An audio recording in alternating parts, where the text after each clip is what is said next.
we finally figured out how to make a great ricotta cheesecake. Now, I had them for years, and they tend to be a little wet. That's the best way to put it. I had one in the East Village 25 years ago, I think. It was just amazing because it wasn't wet, it was light, it had this great lemony taste to it. So we spent a little time here at Mill Street trying to figure it out.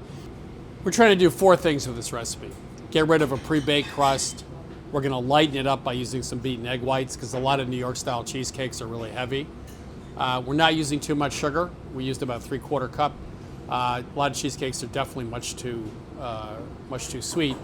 And we're also going to bake it without using a water bath. Start with some sugar, 1/2 cup, and we're going to zest a lemon, and then we're going to process this to add lemon flavor to the dessert.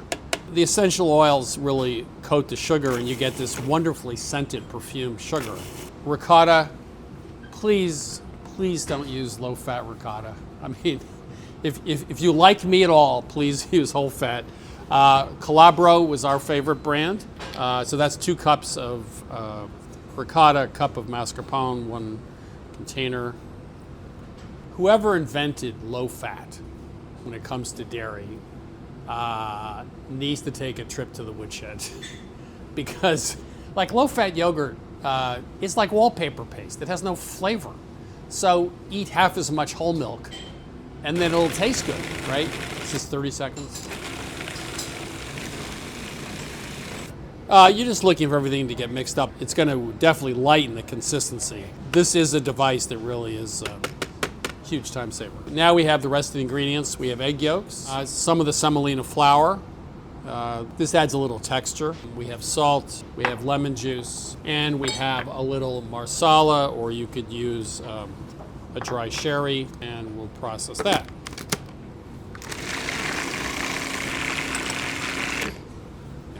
So that's what we have. We sprayed this and then put some semolina flour in it. Very high gluten flour. It's used for pasta and couscous. And it gives you some texture on the crust without having to pre-bake, let's say, a graham cracker crust. Now the egg whites. Anytime you're going to beat egg whites, if it's for a dessert, you definitely want to add sugar to it. The sugar gives you a creamier texture. The foam is going to be more stable.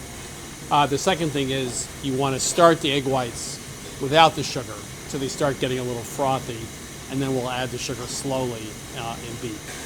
So the best way to test for egg whites is take the whisk off, put it in, and then see if it stands. We're not looking for stiff whites.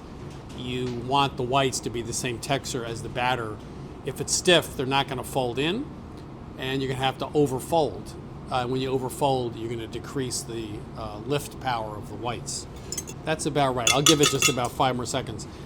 The other thing you can do is finish beating with your hand. It slows it down. A big stand mixer is going to work really fast. Next thing is we're going to take, and this is standard, about 1/3 of the whites and mix them into the batter. Really incorporate them to lighten the batter. So when the other 2/3 comes in, it's easier to incorporate them because the batter is now lighter. Now notice the whites. They're nice and creamy.